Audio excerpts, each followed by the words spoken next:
జిల్లా కేంద్రమైన నర్సరావుపేటలో స్థానిక గాంధీ పార్క్ సెంటర్లో సమగ్ర శిక్షణ కాంట్రాక్ట్ అవుట్సోర్సింగ్ ఎంప్లాయీస్ నిరసన కార్యక్రమం చేపట్టారు. ఈ సందర్భంగా సంఘ నాయకులు అబ్దుల్ సత్తార్ మాట్లాడుతూ ఎన్నికలకు ముందు ఇచ్చిన హామీలను అమలు చేయాలని, సమగ్ర శిక్షలో పనిచేస్తున్న అన్ని విభాగాల ఉద్యోగులను విద్యాశాఖలో విలీనం చేసి రెగ్యులర్ చేయాలని, సమగ్ర శిక్ష ఉద్యోగుల అందరికీ హెచ్ఆర్ పాలసీ అమలు చేయాలని, సుప్రీంకోర్టు తీర్పు ప్రకారం సమాన పనికి సమాన వేతనం అమలు చేయాలని, మహిళా ఉద్యోగులకు చైల్డ్ కేర్ లీవ్లు మంజూరు చేయాలని, ప్రతి నెల 1వ తేదీకి వేతనాలు చెల్లించాలని, సంవత్సరానికి సరిపడే బడ్జెట్ ఒకేసారి విడుదల చేయాలని డిమాండ్ చేశారు.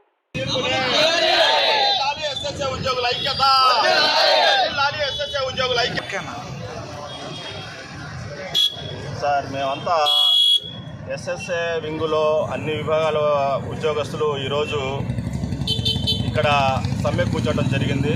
అయితే ఎందుకు సమ్మె కూర్చున్నామంటే, ఆ రోజు మన ప్రజెంట్ ముఖ్యమంత్రి గారు జగన్మోహన్ రెడ్డి గారు ప్రతిపక్షంలో ఉన్నప్పుడు మా అందరికీ హామీ ఇచ్చి ఉన్నారు.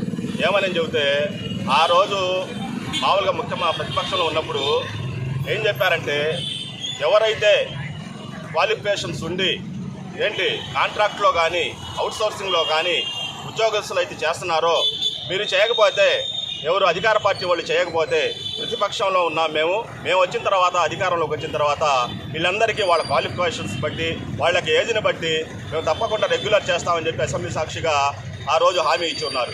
తర్వాత మన ప్రతిపక్షంలో ఉన్నప్పుడు మన ప్రజెంట్ ముఖ్యమంత్రి జగన్మోహన్ రెడ్డి గారు మేము ఆ రోజు అందరం కూడా వెళ్ళి వినతి పత్రాలు కూడా ఇవ్వడం జరిగింది. అయితే ఆ రోజు మాకు తప్పకుండా చేస్తామని చెప్పి హామీ ఇచ్చున్నారు. అయితే ఈ 4 సంవత్సరాల నుంచి కూడా అమలు చేస్తామని చెప్పి ఆశతో మేమంతా కూడా ఈరోజు రోడ్డు మీదకి రాలేదు.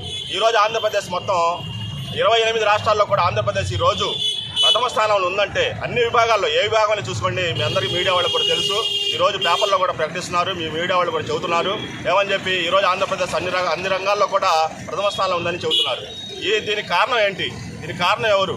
ఒక బిల్డింగ్ కడుతున్నాము మనం, ఈరోజు ఆ పునాదులు లేకుండా కానీ పిల్లర్స్ లేకుండా కానీ ఆ బిల్డింగ్ నిలబడిద్దా? ఒకసారి ఆలోచించండి. అందుకని చెప్పి, అంతేకాకుండా ఈ మధ్య ఏం జరుగుతుందంటే, కేంద్రం గ్రాంట్ ఇచ్చినప్పుడు కూడా దానికి మ్యూచువల్ ఫండ్ వేయకుండా మమ్మల్ని అందరినీ కూడా 3 నెలలు ఒకసారి 4 నెలలు ఒకసారి శాలరీ వేసే పరిస్థితి. అయితే ఈ శాలరీ రాకపోవటం వల్ల ఈ మధ్య మా ఎస్ఎస్ఏ ఉద్యోగస్తులు ఒక 4-5 కూడా చనిపోవడం జరిగింది. దీనికి కారణం ఎవరు? దీనికి ఎవరు బాధ్యత వహించాలి? వాళ్ళ కుటుంబాలు ఏం కావాలి? కాబట్టి మేము కొంత కోరికలు కోరట్లేదు. మాకు సక్రమంగా మేము చేసిన పనికి వేతనాలు ఇవ్వమని చెబుతున్నాము. తర్వాత మన మహిళలు ఉన్నారు. మహిళలు కూడా ఈరోజు వాళ్ళు ఏమేమి గొంతెమ్మ కోరికలు కోరట్లేదు. వాళ్ళు మహిళలు కూడా మాకు కూడా ఏంటంటే, వేతనంతో కూడిన మాకు మెటర్నిటీస్ లీవ్ అని చెప్పి చెబుతున్నారు. మీ అందరికీ తెలుసు, ఈరోజు స్త్రీ శక్తి, స్త్రీ ఏదైనా చేయగలదు, స్త్రీ ముందుంటే ఏదైనా సాధించగలదని చెప్పి ఈరోజు మన మంత్రివర్యులందరూ కూడా అసెంబ్లీ సాక్షిగా చెబుతున్నారు. మహిళా బిల్లులు తెచ్చామని మీరు గొప్పగా చెప్పుకుంటున్నారు. కానీ వాళ్ళకి న్యాయం జరగనప్పుడు మీరు ఏ విధంగా ఎన్ని రకాలైన హామీలు ఇచ్చినప్పటికీ కూడా ఉపయోగం ఉందని చెప్పి మేము ఈ పత్రికా ముఖంగా, ఈ యొక్క మీడియా ముఖంగా మేము అడుగుతూ ఉన్నాము.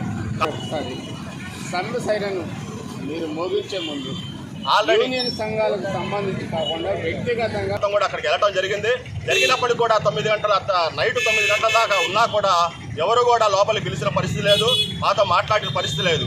కాబట్టి మొత్తం ఎంతమంది ఉంటారు మీ ఉద్యోగులు?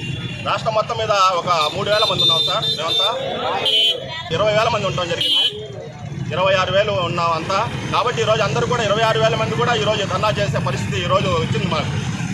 మీరు మీడియా ద్వారా మా ముఖ్యమంత్రి గారిని తెలియజేసి మా యొక్క సమస్యలు మీ ద్వారా వాళ్ళకి తెలియజేస్తారని ఆశిస్తూ, మీరు ఇక్కడ మా సమస్యలు తెలియడానికి వచ్చినందుకు మీకు కూడా మా అందరి ఎస్ఎస్ఎల్ తరఫున మీకు కూడా కృతజ్ఞత తెలియజేస్తున్నాం సార్.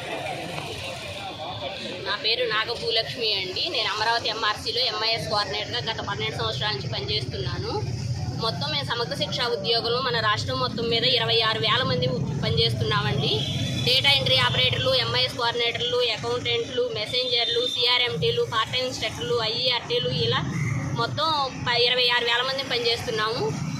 మాకు గతంలో జగన్మోహన్ రెడ్డి గారు పాదయాత్రలో ఇచ్చిన హామీ ఏంటి అంటే, సమాన పని రెగ్యులర్ ప్రతి ఒక్క ఎంప్లాయీని నేను అధికారంలో రాగానే అవుట్ సోర్సింగ్ కాంట్రాక్ట్ అనే భేదం లేకుండా ప్రతి ఒక్కరిని రెగ్యులర్ చేస్తా అని చెప్పి ఉన్నారండి.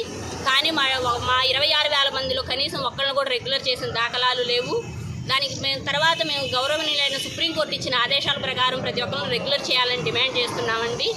సమాన పనికి సమాన వేతనం అమలు చేయవలసిందిగా కోరుచున్నాము. మా డిపార్ట్మెంట్లో ఇన్ని సంవత్సరాలు సర్వీస్ చేసినా కానీ మన కరోనా టైంలో చాలామంది ఎంప్లాయీస్ చనిపోవడం జరిగిందండి. ఒకళ్ళకి కూడా ఎటువంటి ఎక్స్గ్రేషియా కూడా ₹1 రాలేదు. వారు చనిపోవడం వల్ల వాళ్ళ కుటుంబాలు రోడ్డున పడ్డాయండి.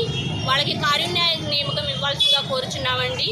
ఇన్ని సంవత్సరాలు మేము సర్వీస్ చేసిన తర్వాత రిటైర్మెంట్ అయిన తర్వాత మాకు ఎటువంటి బెనిఫిట్స్లు ఇవ్వండి. దానికోసం మేము రిటైర్మెంట్ బెనిఫిట్స్ కల్పించమని అడుగుతున్నామండి. లేడీస్కి ఏమైనా మెడికల్ లీవ్స్ అట్లాంటివి ఏమైనా ఉంటే కనుక వేతనం